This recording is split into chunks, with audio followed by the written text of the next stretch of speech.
No nos rendiremos, no, nunca. Puede que nos destruyan, pero si lo hacen, nos llevaremos un mundo con nosotros, un mundo en llamas. Adolf Hitler.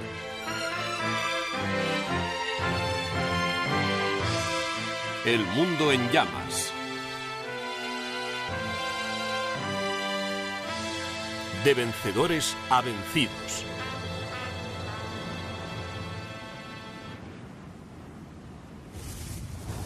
La participación de Estados Unidos añadió una nueva dimensión a la guerra en Occidente. En el Atlántico, los barcos de guerra norteamericanos ayudaron a que las cosas cambiaran para los submarinos alemanes. Aunque en 1942 habían aumentado las pérdidas de barcos en manos de los submarinos y los ataques de superficie alemanes, en 1943 los cazadores subacuáticos empiezan a ser cazados.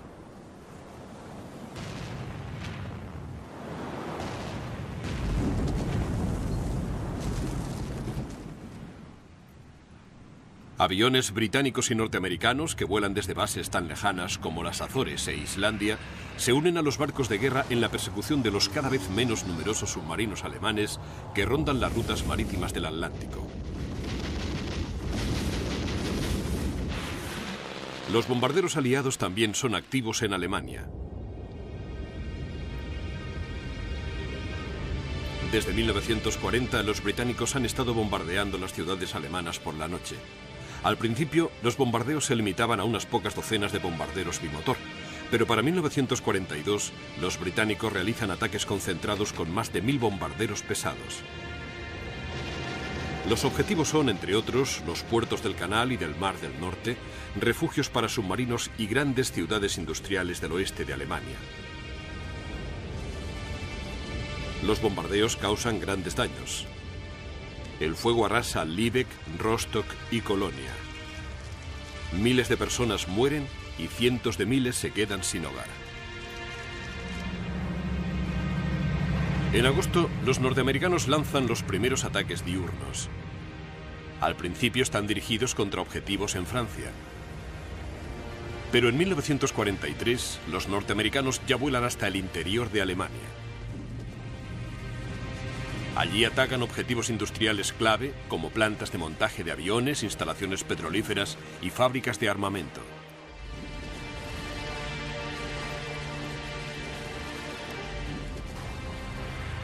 Volando de día y fuera del alcance de su escolta, los bombarderos norteamericanos Flying Fortress y Liberador son vulnerables a ser interceptados por cazas enemigos.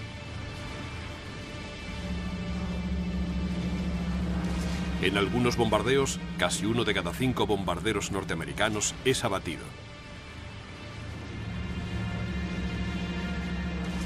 En esta guerra de desgaste, los costes son enormes para ambos bandos.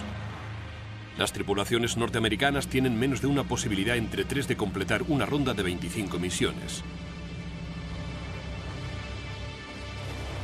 Pero la Luftwaffe también está sufriendo pérdidas importantes. Y mientras la industria y la moral civil alemanas demuestran ser sorprendentemente resistentes ante estos ataques, el esfuerzo bélico alemán está siendo diversificado poco a poco entre la defensa aérea y la reconstrucción, a expensas del armamento y la munición para las tropas de primera línea.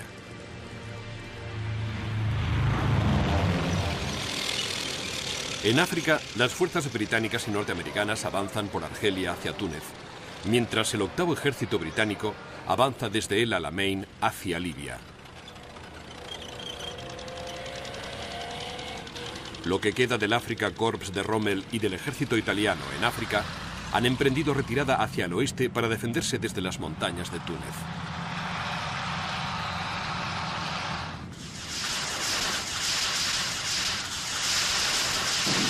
En el este, la victoria de Stalingrado ha rejuvenecido al Ejército Rojo, y los alemanes son expulsados de los territorios que habían conquistado en 1942.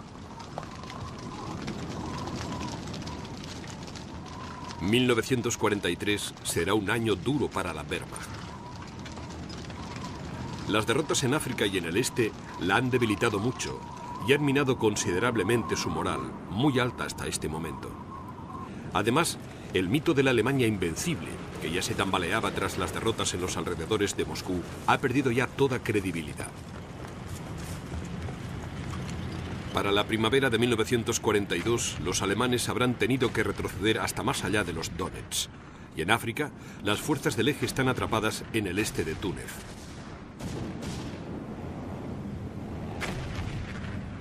Durante los meses de abril y mayo, los ejércitos británico y norteamericano avanzan de forma constante, acorralando a los alemanes y a sus aliados italianos en un rincón cada vez más pequeño del extremo oriental del país.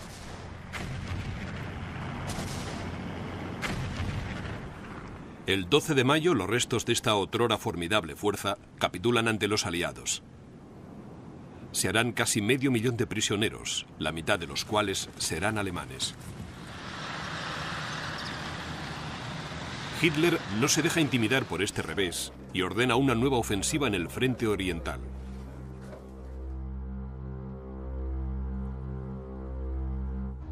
Con las prisas para estabilizar el frente tras el desastre de Stalingrado, los alemanes han creado un saliente peligroso entre Orel y Kharkov.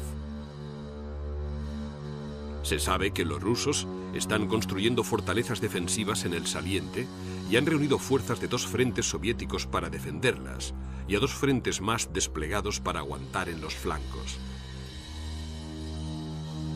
Para eliminar el saliente, Hitler ordena que los grupos sur y central del ejército lancen avanzadillas acorazadas. Deben entrar por los flancos y presionar hacia la ciudad de Kursk.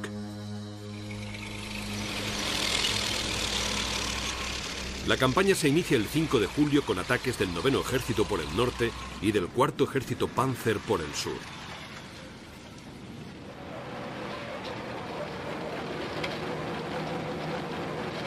Ambas fuerzas han sido altamente reforzadas para la ofensiva, pero el ataque del 9º Ejército es rechazado a los pocos kilómetros.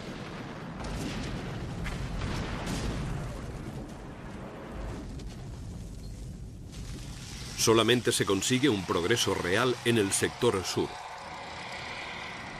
El 4º Panzer avanza algo más de 30 kilómetros en 5 días.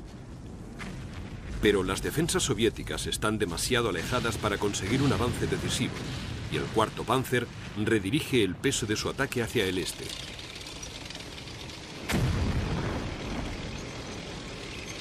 El 12 de julio el 4º Panzer consigue quebrar finalmente las líneas de defensa soviéticas. Pero en cuanto penetra en las llanuras al sureste de Kursk, el 5º Ejército de Tanques soviético, transferido desde el frente de la estepa, les ataca. La batalla de Kursk será la mayor batalla de tanques de la Segunda Guerra Mundial. Miles de tanques se agitan y se enfrentan en la llanura. Ambos bandos sufren grandes pérdidas, pero los alemanes tienen la huida bloqueada. Entonces llegan noticias de grandes ofensivas soviéticas en los flancos. En breve, todo el frente se pondrá en movimiento mientras las fuerzas rusas atacan en dirección a Orel y Kharkov.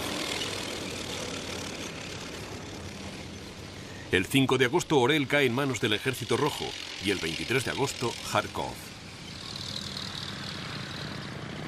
Durante los meses de septiembre y octubre, el Ejército Rojo continuará avanzando hacia el oeste, liberando una población tras otra y obligando a los alemanes a retroceder hasta el otro lado del río Dnieper.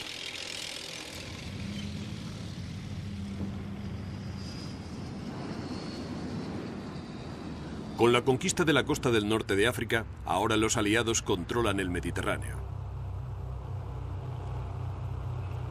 Desde las bases aéreas del norte de África lanzan ataques aéreos contra Italia.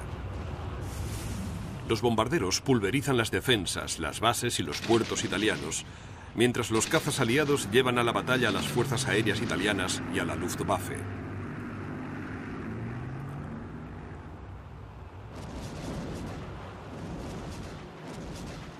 El 10 de julio, los aliados invaden Sicilia. La resistencia italiana no tarda en derrumbarse, mientras en Roma se suceden los disturbios cuando el dictador italiano Mussolini es destituido.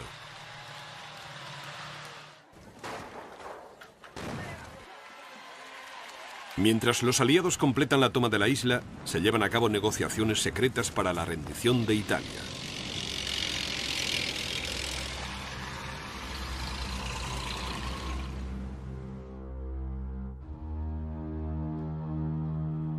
Sicilia se convierte en base de las operaciones aliadas contra la península itálica. El 3 de septiembre, parte del octavo ejército británico cruza el estrecho de Messina.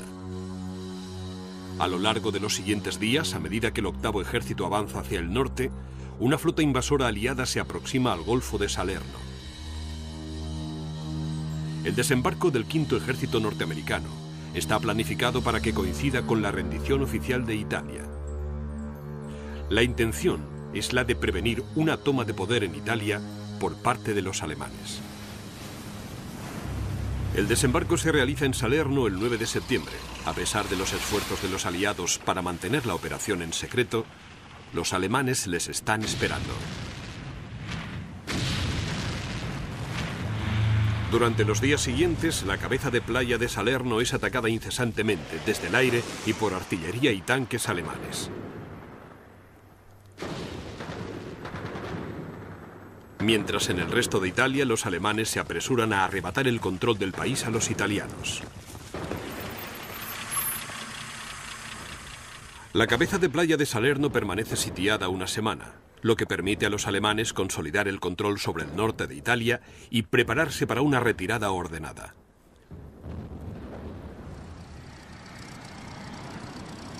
Cuando el octavo ejército se aproxima desde el sur, los alemanes inician una retirada preparada, primero a posiciones intermedias más allá de Nápoles, y después a una línea de defensa preparada llamada la línea Gustav.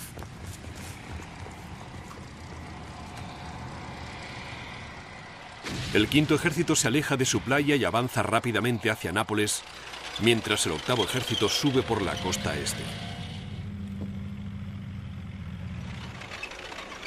En diciembre llegan a la línea Gustav, donde el avance se detiene. En el frente oriental, la campaña soviética de 1943 continúa durante la primavera de 1944, con una serie de ofensivas entrelazadas a lo largo de la primera línea del frente.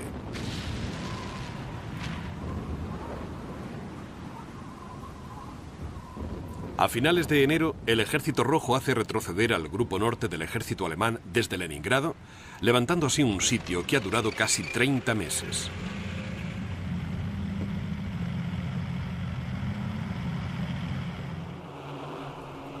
En el centro y en el sur, los rusos salen de sus cabezas de puente del Dnieper y se dirigen hacia el oeste de Ucrania. A principios de abril ya han llegado al este de Polonia y han cruzado la frontera con Rumanía.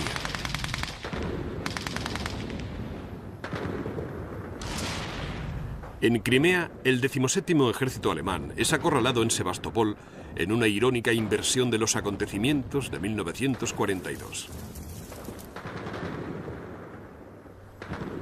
A mediados de mayo, cuando Sebastopol cae en manos del Ejército Rojo, los alemanes han perdido casi 80.000 hombres en su defensa de la península, condenada al fracaso.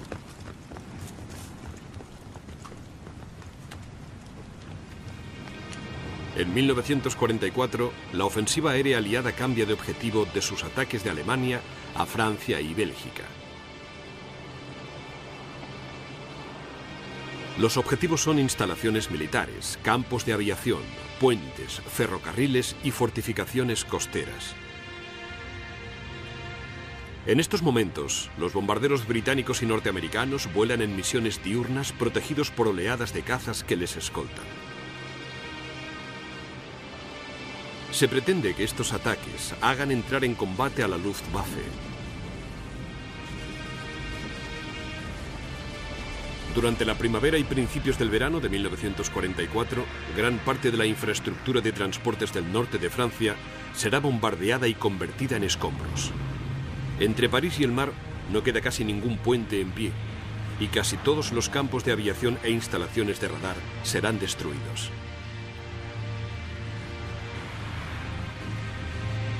En inferioridad numérica y ante la sobresaliente actuación de los cazas aliados, la Luftwaffe se ve gradualmente superada,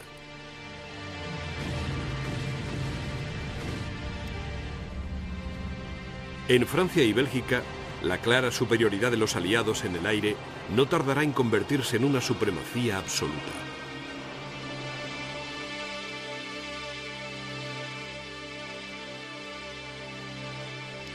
En Italia, los aliados se enfrentan a las formidables defensas de la línea Gustav. La línea se extiende desde los Apeninos hasta el sur de Roma y es defendida por el 10º ejército alemán. Cuidadosamente situada a lo largo de una línea de desfiladeros naturales y con la imponente abadía fortaleza de Monte Cassino como eje, la línea Gustav está reforzada por campos de minas, alambre de espino y emplazamientos fortificados.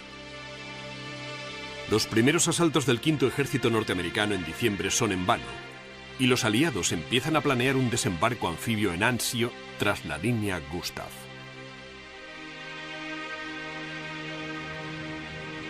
El 17 de enero, el V Ejército norteamericano lanza un ataque general contra el extremo occidental de la línea Gustav entre Monte Cassino y la costa. 5 días más tarde, las fuerzas anfibias llegan a Anzio. El objetivo del desembarco en Anzio es el de flanquear la línea Gustav, pero los alemanes reaccionan con rapidez y envían reservas para aislar y sellar la cabeza de playa.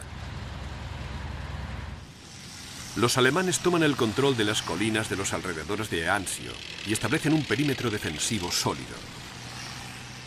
Los contraataques de los Panzer a la cabeza de playa solamente pueden contrarrestarse con la ayuda del fuego naval. Pero la artillería alemana evita que los aliados ganen terreno y ocupen sus posiciones.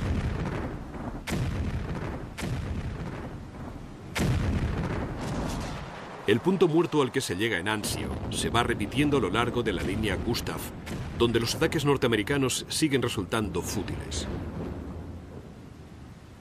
Para descargar la presión de la cabeza de playa de Anzio, los aliados continúan con la ofensiva. En febrero bombardean la abadía de Monte Cassino, pero una vez más los alemanes serán los que salgan ganando. A pesar de que la abadía no está ocupada, paracaidistas alemanes, luchando como infantería de élite, descienden sobre los escombros antes de que los aliados puedan sacar provecho de los efectos de su bombardeo. La ofensiva aliada, lanzada el 15 de febrero, no tarda en encontrarse entre un fuego devastador procedente de las ruinas del monasterio.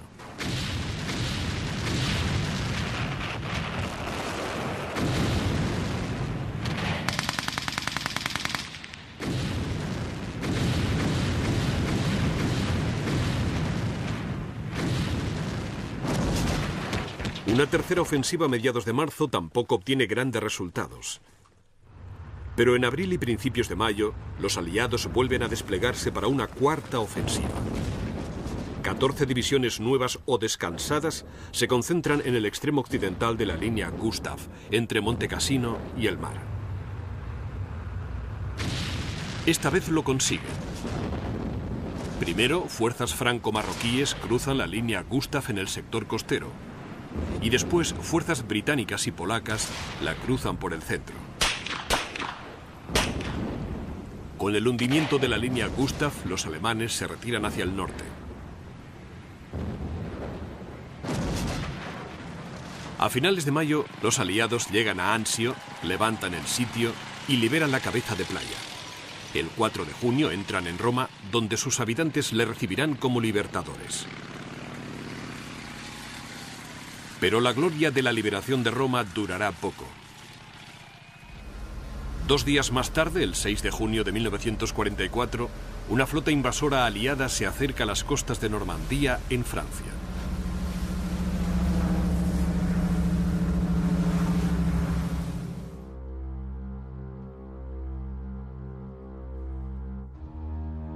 El ataque se ha estado preparando durante 2 años. Y los aliados han reunido una fuerza extraordinaria. 2 destacamentos especiales navales, cada uno formado por más de 100 barcos de guerra, darán apoyo al desembarco de 2 ejércitos a lo largo de los 95 kilómetros de las costas de Normandía. El segundo ejército británico desembarcará entre Caen y Bayeux, mientras el primer ejército norteamericano desembarcará al oeste de Bayeux y a lo largo de la costa este de la península de Cotentin.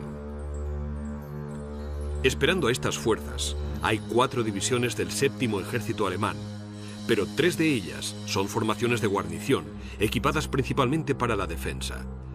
Solamente la 352 es una división adecuadamente equipada y preparada para el combate. Entre las reservas alemanas de la zona se encuentran 3 divisiones Panzer, pero el resultado de la batalla vendrá determinado por la rapidez con la que éstas puedan desplegarse. La invasión de Francia empieza con el aterrizaje de paracaidistas en los flancos, coordinado con ataques aéreos sistemáticos y una gran cortina de fuego naval desde los barcos anclados cerca de la costa.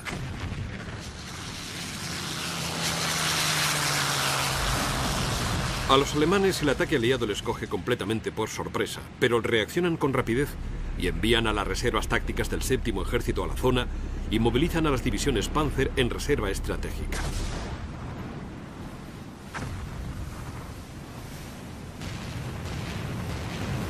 Tras el bombardeo naval, las naves de asalto y las lanchas de desembarco se apresuran a llegar a la costa. A las 6:30 de la mañana, las primeras fuerzas norteamericanas desembarcan en Normandía. Una hora más tarde les seguirán las primeras fuerzas británicas y canadienses que desembarcan cerca de Caen.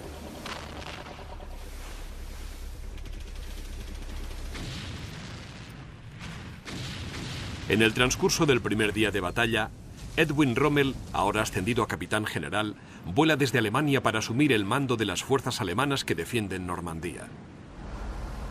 Su antiguo adversario del norte de África, el capitán general Montgomery, estará al mando de las fuerzas aliadas durante la invasión. El primer día resultará ser crucial para el resultado de la campaña. En el sector occidental, los norteamericanos se encuentran con una fuerte oposición de las tropas en primera línea, la 352 División. Muertos y heridos cubren las playas y el camino hacia los acantilados que dominan las playas. En el mar, las siguientes oleadas de lanchas de desembarco son abatidas por los cañones alemanes y se entabla un duelo mortal entre los cañones navales de la flota invasora y la artillería alemana.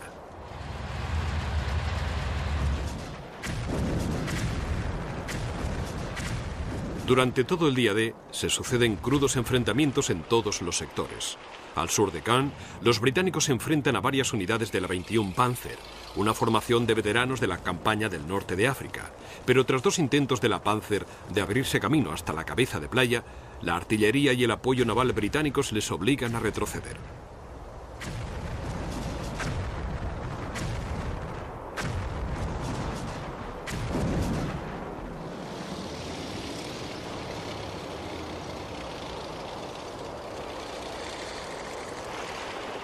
Al anochecer del día D, los aliados se han establecido en firme en las playas de Normandía.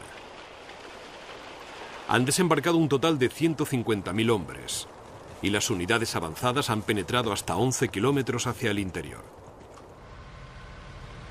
Durante las siguientes semanas, más hombres y equipo llegarán a Normandía y la cabeza de playa se establece cada vez más hacia el interior. La prioridad de Rommel es la de defender Caen y evitar que los británicos lleguen a las llanuras del norte de Francia. Para finales de junio ya tiene a 7 divisiones Panzer en el sector, 4 de las cuales son formaciones Waffen-SS de élite.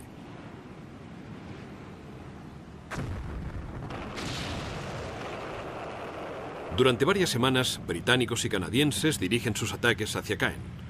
Pero el peso de las divisiones acorazadas alemanas que protegen los flancos evita cualquier brecha importante. Sin embargo, al oeste de Caen, donde las fuerzas alemanas son más débiles, los norteamericanos completan la captura de Cotentin y se preparan para una gran avanzadilla hacia el sur.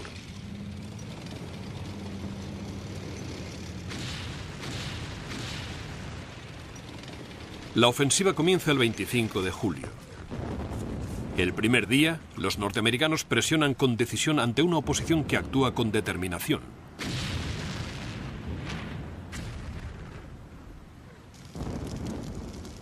Pero las fuerzas alemanas en el sector norteamericano están faltas de refuerzos y no hay reservas para cubrir las brechas del frente. El día 27, las divisiones acorazadas norteamericanas atraviesan las últimas líneas de defensa y se dirigen hacia el sur y el este.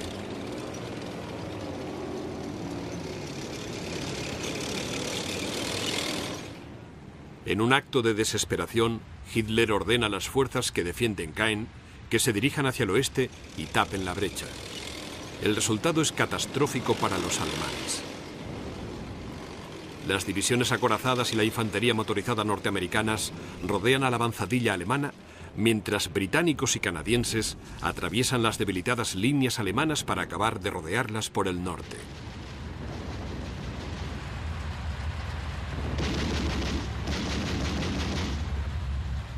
El 19 de agosto, la trampa atrapa por completo a lo que queda del séptimo ejército alemán y a gran parte de las formaciones Panzer en la reserva destinadas a la batalla de Normandía. Los que logran sobrevivir inician una retirada caótica a través del norte de Francia hacia el Reich. La irrupción del ejército aliado en Normandía desata una oleada de violencia por toda Francia. Pero en ningún sitio es tan intensa como en París, donde grupos partisanos rivales se enfrentan a las unidades alemanas en retirada.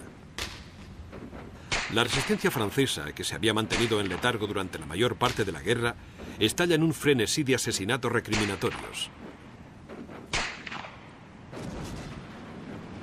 Además de las tropas alemanas y las fuerzas de ocupación, entre las víctimas también se encuentran sus partidarios y colaboradores. El instigador de la violencia es principalmente el movimiento comunista clandestino francés, en un afán de conseguir poder, y se intenta formar un gobierno revolucionario. Para evitarlo, las fuerzas libres francesas, bajo el mando del comandante general Charles de Gaulle y junto a las fuerzas norteamericanas, se dirigen a la capital. Llegan el 24 de agosto justo a tiempo para evitar que los comunistas tomen la ciudad.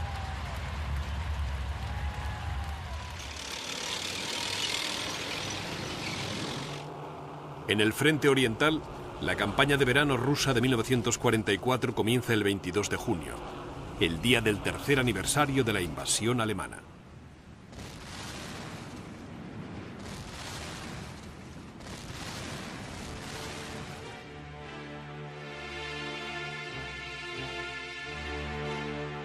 Los rusos cuentan con más de 1 millón de hombres, 30.000 cañones y 5.000 tanques en 4 frentes.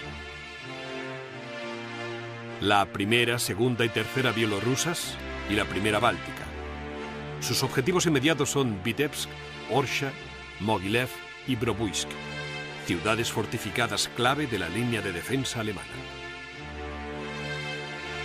Una vez tomadas estas ciudades, los rusos planean avanzar en un frente amplio, primero a Minsk y después a Brest-Litovsk en Polonia y Kaunas en Lituania.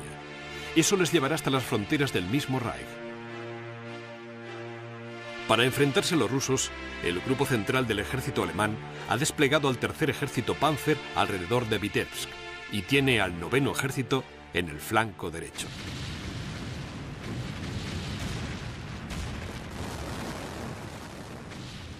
El bombardeo de la artillería rusa precede a las oleadas de asaltos de tanques e infantería. El tercer ejército Panzer que defiende Vitebsk no tardará en luchar por su vida. Más al sur, parte del noveno ejército alemán corre peligro de quedar rodeado por ataques concentrados a ambos lados de Bobruisk.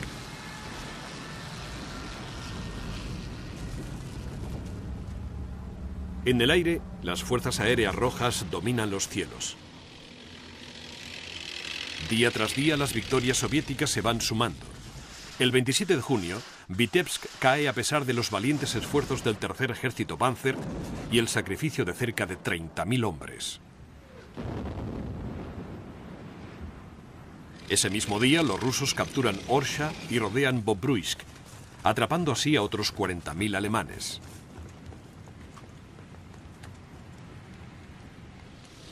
El día siguiente cae Mogilev y las fuerzas soviéticas emprenden el camino hacia Minsk. Los rusos han abierto una brecha de casi 320 kilómetros en la defensa alemana. y durante los primeros días avanzan casi 160 kilómetros haciendo frente a la oposición alemana. Minsk cae el 3 de julio y 40.000 soldados más del 9º Ejército quedan atrapados al este de la ciudad.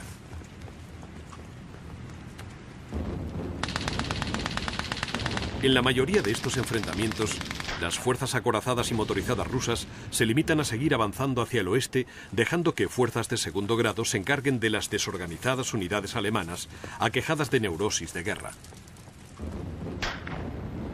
Sin provisiones, estas unidades no tienen ninguna esperanza de supervivencia. Pero al destino incierto que les espera si caen en manos de los rusos, añadido a la petición de Hitler de que las fuerzas alemanas rodeadas luchen hasta el último aliento, implica que a menudo lucharán para mantener posiciones que están irremisiblemente perdidas en un mar de armas rusas.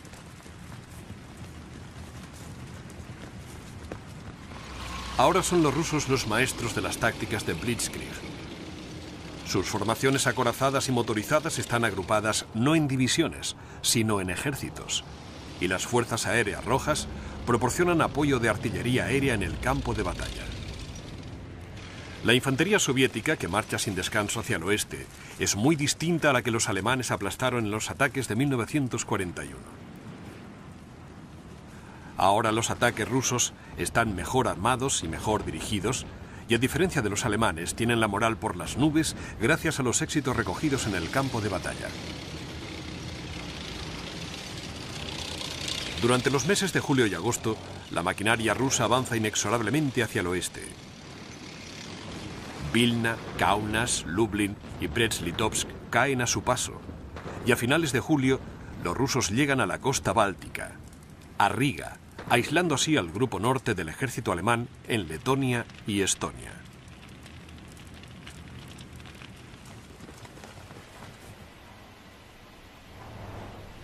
En Polonia, las unidades rusas encuentran las primeras pruebas directas del genocidio nazi. En el campo de concentración de Majdanek, a las afueras de Lublin, encuentran cientos de cuerpos sin enterrar y cámaras de gas abandonadas.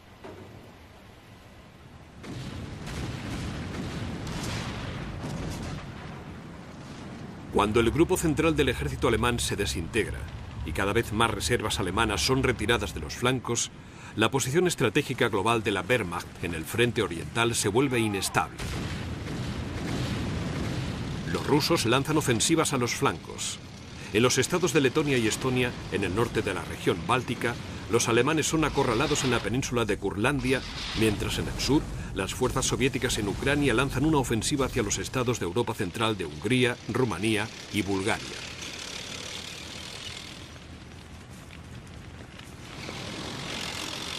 Estas naciones satélite del eje no están en condiciones de repeler la Blitzkrieg soviética. Tanto Hungría como Rumanía han perdido lo mejor de sus fuerzas armadas en las batallas del Volga y del Alto Don. Y Bulgaria ha intentado mantener una incómoda neutralidad. En pocas semanas, los rusos ya han atravesado las fronteras rumanas, han expulsado al ejército rumano y han rodeado al 6º ejército alemán. A finales de agosto entran en Bucarest, la capital de Rumanía, y establecen un régimen comunista para que gobierne el país como un satélite soviético.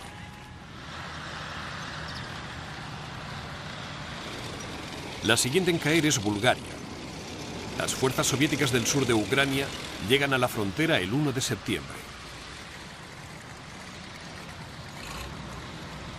No encuentran oposición y 2 semanas más tarde, el 16 de septiembre, la capital de Bulgaria, Sofía, cae en manos de los rusos.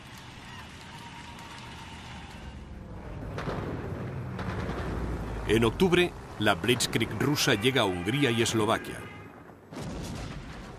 Ambos países comparten frontera con Alemania y son considerados estratégicamente vitales para las defensas del Reich. Las ofensivas soviéticas a través de los Cárpatos y hacia Budapest topan con una resistencia feroz de las fuerzas alemanas transferidas desde el norte.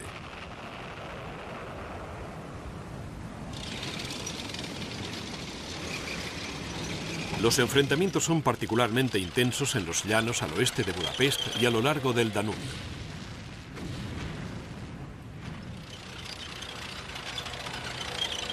Además de consideraciones estratégicas para la defensa del Reich, Hungría también proporciona la clave para la continuación de la resistencia alemana en Yugoslavia, donde partisanos y unidades soviéticas pisan los talones a las fuerzas de ocupación en retirada de Grecia y Albania.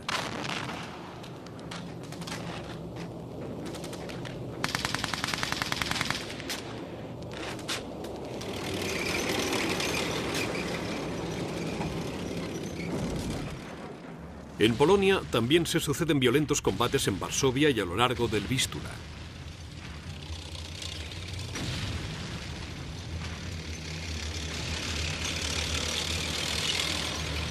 Los patriotas polacos, animados por el avance del Ejército Rojo, toman el control de partes de la ciudad. Los alemanes reaccionan enviando fuerzas al Vístula para detener a los rusos y refuerzos a Varsovia para aplacar el levantamiento. Contra el armamento pesado, los polacos tienen pocas posibilidades de éxito. Los rusos no hacen ningún esfuerzo por intervenir, y en octubre se apaga la llama de la resistencia polaca.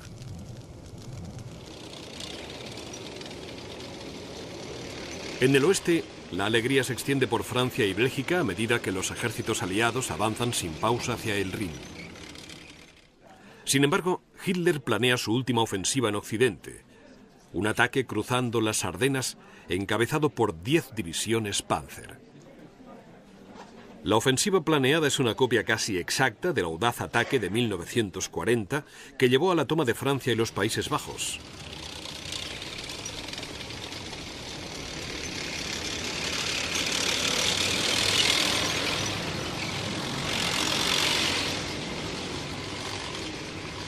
Pero le falta la energía y el peso de esa campaña y prácticamente no contará con apoyo aéreo.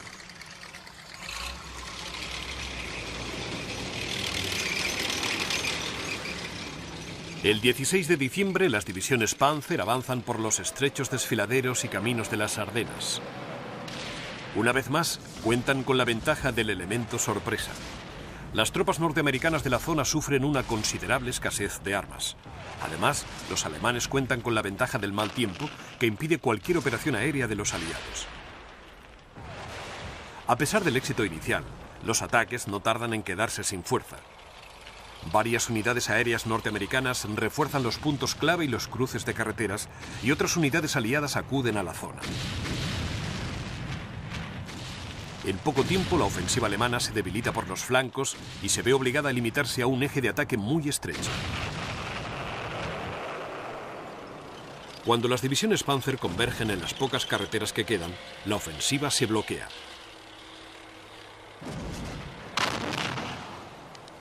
En Navidad el ataque se ha detenido y el tiempo se despeja. Bajo un cielo claro, los tanques bloqueados y las largas columnas de vehículos son unos objetivos perfectos para los cazas y los bombarderos aliados.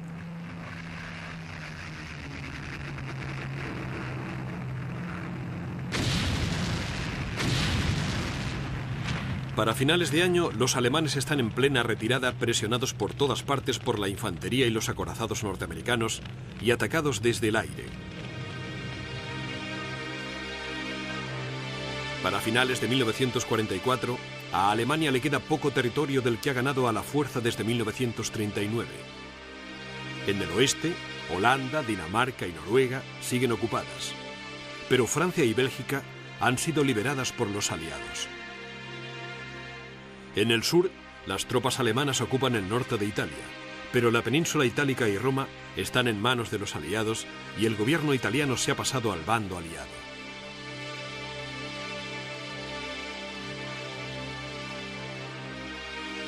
En el este, la Wehrmacht ha tenido que retroceder casi hasta las fronteras del Reich. El Ejército Rojo está a las puertas de Varsovia y a lo largo del Vístula. Parte de Eslovaquia y casi toda Hungría han sido tomadas, y los alemanes huyen hacia el norte desde Yugoslavia mientras aún pueden. En 1945 los aliados recortarán sus operaciones en Italia para centrarse en una ofensiva a través del Rin hacia Alemania. Los rusos, mientras tanto, agrupan a sus fuerzas para avanzar hasta Polonia y Berlín.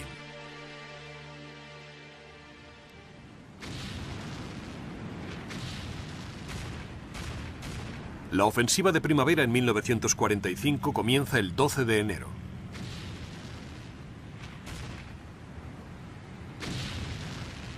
En cuestión de horas, las defensas alemanas se ven inmersas en una lluvia de fuego. Durante 6 meses, la primera línea de frente a lo largo del Vístula y la frontera de Prusia Oriental han permanecido prácticamente inmóviles, lo que ha permitido a los alemanes transferir fuerzas para activar los campos de batalla en el sur y el oeste. En particular, el nuevo despliegue de divisiones Panzer en las Ardenas ha debilitado mucho a los ejércitos alemanes en el este y ha dejado el frente del Vístula con una peligrosa escasez de reservas móviles. El Ejército Rojo, en cambio, ha reunido la fuerza más numerosa destinada hasta el momento a una sola campaña. Solamente en el sector de Varsovia hay más de 20 ejércitos soviéticos agrupados en 3 frentes.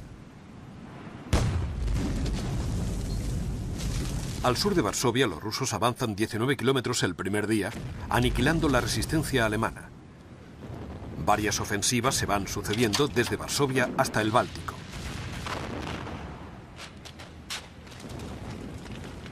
Los rusos cuentan con una superioridad de 7-1 en cuanto a tanques, armas, aviones y hombres se refiere. Los esfuerzos de los alemanes para detener el avance están condenados al fracaso prácticamente desde el principio. Sus pocas reservas disponibles son atacadas incesantemente por parte de los cazabombarderos rusos. En tierra, la infantería y los acorazados soviéticos avanzan imparables hacia el oeste. Varsovia cae el 17 de enero. Y el día siguiente los rusos toman Cracovia, Lodz y Tarnow.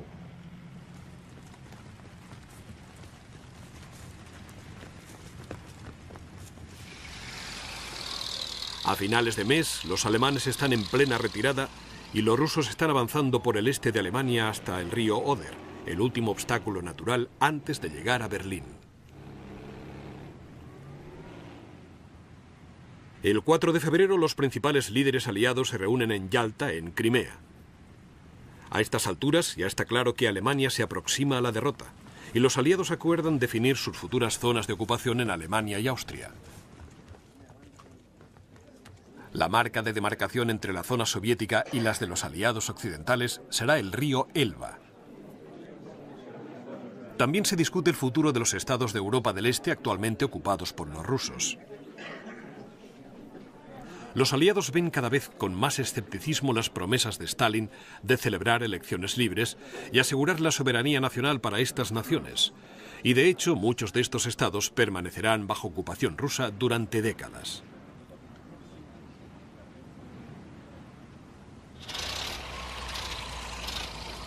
En el oeste, las fuerzas británicas y norteamericanas se acercan al Rin.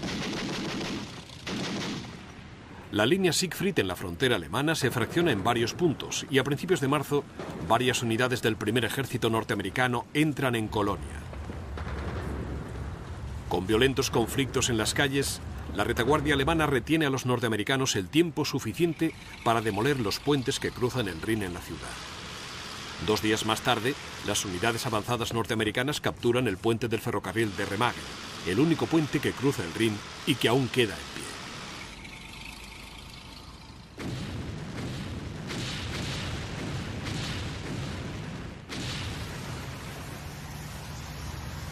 A finales de marzo, británicos y norteamericanos consiguen cruzar el Rin en Oppenheim y Wesel, lo que les lleva al corazón de Alemania. Sin embargo, la resistencia alemana está lejos de darse por vencida y lanza contraataques desesperados contra las cabezas de puente del Rin. Pero se impone el peso de la fuerza y británicos y norteamericanos siguen presionando hacia el este con firmeza, liberando una ciudad tras otra.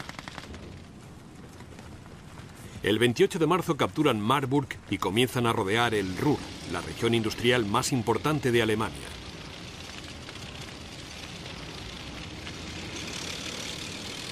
Tres días más tarde, el cerco se cierra en Lippstadt. aislando cerca de 1/3 de millón de soldados alemanes en la bolsa del Ruhr.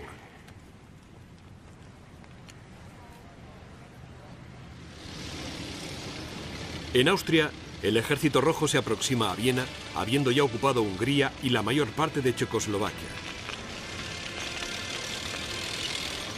El 7 de abril, Viena ya está sitiada.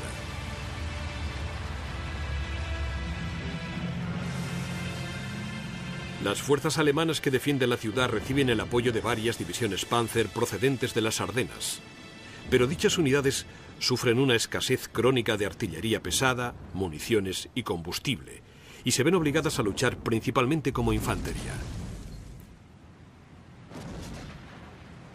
Los ataques de los alemanes en la periferia son rechazados, y en las calles de Viena se suceden sangrientos combates a medida que los rusos eliminan a las unidades alemanas atrapadas en el cerco.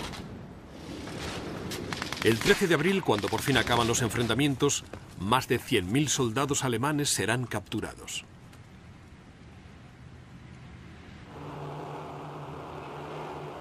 Ese mismo día salen a la luz pruebas concluyentes del genocidio nazi con la liberación de los campos de concentración de Belsen y Buchenwald. Hasta ahora no se conocía el alcance del horror del programa de exterminio nazi. Se cree que 11 millones de personas han sido asesinadas sistemática o deliberadamente en estos campos o mediante la más absoluta negligencia. La mayor parte de las víctimas son judíos. Pero en las listas también se encuentran prisioneros políticos, homosexuales, gitanos, polacos y prisioneros de guerra rusos. En Berlín hay una movilización general de todos los varones mayores de 15 años y se cavan las zanjas a toda prisa para la última defensa de la capital alemana. Con británicos y norteamericanos avanzando por el oeste de Alemania y los rusos a la altura del Oder, a 55 kilómetros hacia el este, Hitler se prepara para su última batalla. En todos estos años ha hecho muchas promesas y las ha roto casi todas. Prometió la paz y trajo la guerra. Prometió la victoria y trajo la derrota. Pero hay una promesa que está decidido a cumplir: dejar tras de sí un mundo en llamas.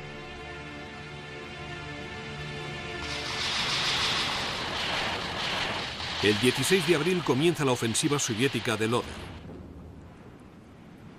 Los rusos han reunido un gran ejército, pero la defensa alemana es igual de firme.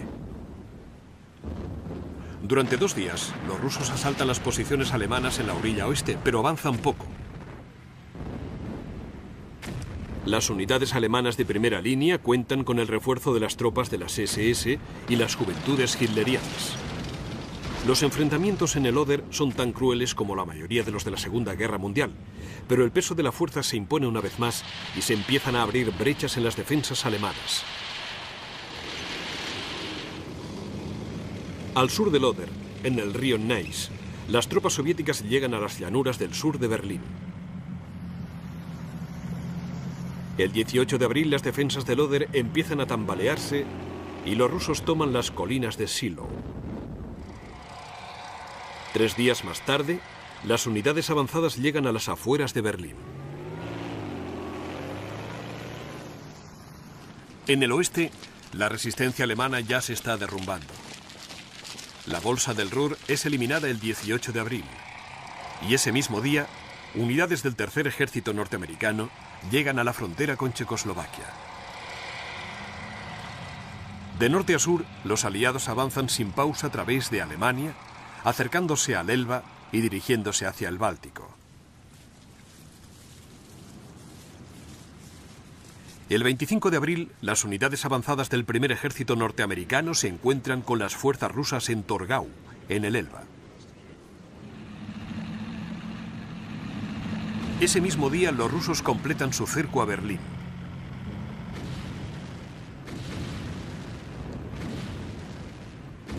La ciudad será escenario de una terrible batalla.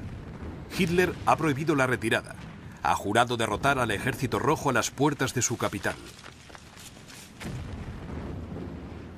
No habrá negociaciones, ni rendición, ni escapatoria para los cientos de miles de civiles atrapados en ese infierno.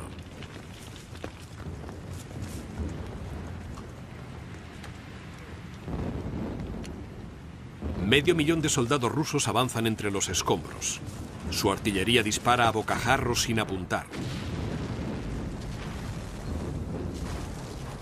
Los acorazados soviéticos avanzan por las calles destrozadas. Las defensas, que están en clara inferioridad numérica, están formadas por los restos de los ejércitos derrotados en el Oder, las unidades antiaéreas de Berlín, las SS y las juventudes hitlerianas, cuyos miembros cuentan, en algunos casos, con tan solo 11 o 12 años de edad. La agonía es prolongada con promesas de ayuda por parte de las fuerzas que se dirigen hacia Berlín desde el oeste, pero ya no quedan fuerzas capaces siquiera de llegar a la capital. El 29 de abril, cuando los rusos se acercan al Reichstag, se informa a Hitler de que la ciudad está perdida. No queda munición en los arsenales, no queda comida, ni agua, ni esperanza de recibir ayuda. Al día siguiente Hitler se suicidará, pero sigue prohibiendo que la capital se rinda e insiste en que sus sucesores continúen con la lucha. El combate durará 2 días más. Unas 300.000 personas perderán la vida en la batalla de Berlín. 200.000 soldados, tanto alemanes como rusos, y 100.000 civiles, sobre todo mujeres y niños. Sin embargo, la captura de Berlín el 2 de mayo y la toma simbólica del Reichstag no asegurarán el fin de la guerra en Europa. Algunas unidades aisladas continuarán resistiendo unos días más, especialmente en el sector soviético, donde a menudo la capitulación significa la muerte o, con suerte, una larga marcha hacia Siberia. En el oeste, británicos y norteamericanos avanzan enfrentándose a una oposición que se derrumba, dirigiéndose a sus líneas de demarcación en el Elba y hacia el sur, hasta Austria. El 8 de mayo, las fuerzas alemanas que quedan en el oeste se rinden a los británicos y norteamericanos. Y al día siguiente, la rendición formal de Alemania es ratificada en Berlín.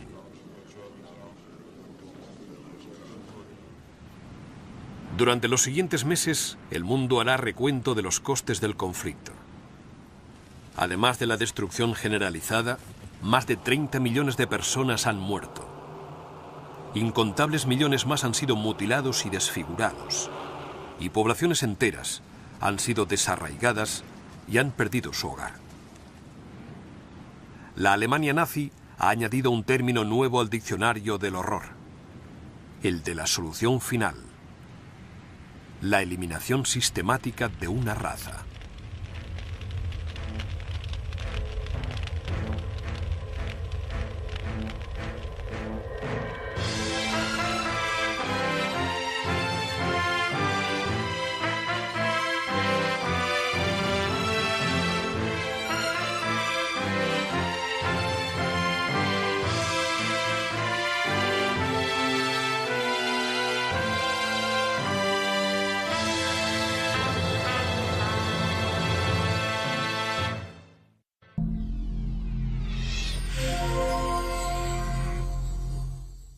Los bombarderos norteamericanos Flying Fortress y Liberador son vulnerables a ser interceptados por cazas enemigos.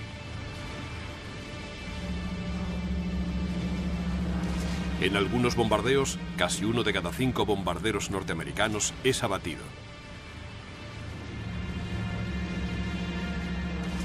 En esta guerra de desgaste, los costes son enormes para ambos bandos. Las tripulaciones norteamericanas tienen menos de una posibilidad entre 3 de completar una ronda de 25 misiones. Pero la Luftwaffe también está sufriendo pérdidas importantes. Y mientras la industria y la moral civil alemanas demuestran ser sorprendentemente resistentes ante estos ataques, el esfuerzo bélico alemán está siendo diversificado poco a poco entre la defensa aérea y la reconstrucción, a expensas del armamento y la munición para las tropas de primera línea.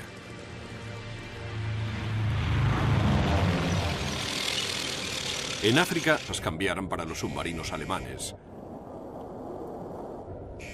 Aunque en 1942 habían aumentado las pérdidas de barcos en manos de los submarinos y los ataques de superficie alemanes, en 1943 los cazadores subacuáticos empiezan a ser cazados.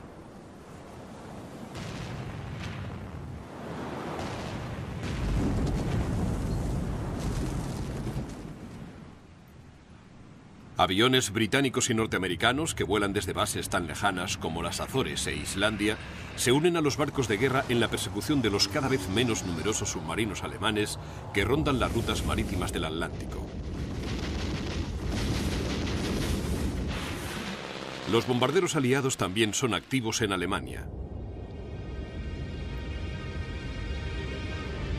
Desde 1940 los británicos han estado bombardeando las ciudades alemanas por la noche. Al principio, los bombardeos se limitaban a unas pocas docenas de bombarderos bimotor, pero para 1942 los británicos realizan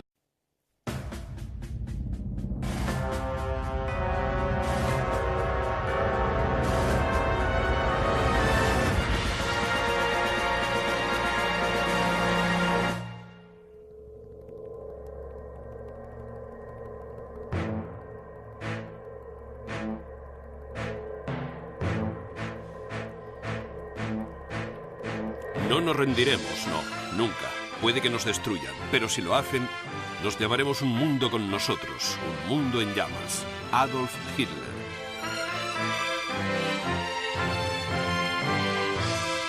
El mundo en llamas.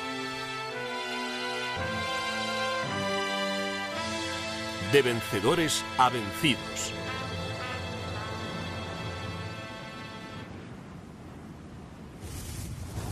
La participación de Estados Unidos añadió una nueva dimensión a la guerra en Occidente. En el Atlántico, los barcos de guerra norteamericanos ayudaron a que las fuerzas británicas y norteamericanas avanzan por Argelia hacia Túnez, mientras el octavo ejército británico avanza desde el Alamein hacia Libia. Lo que queda del Afrika Korps de Rommel y del ejército italiano en África han emprendido retirada hacia el oeste para defenderse desde las montañas de Túnez.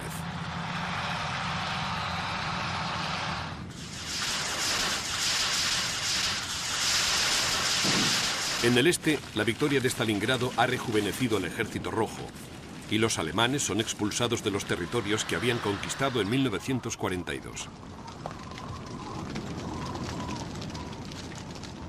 1943 será un año duro para la Wehrmacht. Las derrotas en África y en el este la han debilitado mucho y han minado considerablemente su moral, muy alta hasta este momento. Además, el mito de la Alemania invencible, que ya se tambaleaba tras las derrotas en los alrededores de Moscú, ha perdido ya toda creencia en ataques concentrados con más de 1000 bombarderos pesados. Los objetivos son, entre otros, los puertos del Canal y del Mar del Norte, refugios para submarinos y grandes ciudades industriales del oeste de Alemania. Los bombardeos causan grandes daños. El fuego arrasa Lübeck, Rostock y Colonia. Miles de personas mueren y cientos de miles se quedan sin hogar. En agosto, los norteamericanos lanzan los primeros ataques diurnos. Al principio están dirigidos contra objetivos en Francia. Pero en 1943, los norteamericanos ya vuelan hasta el interior de Alemania. Allí atacan objetivos industriales clave, como plantas de montaje de aviones, instalaciones petrolíferas y fábricas de armamento.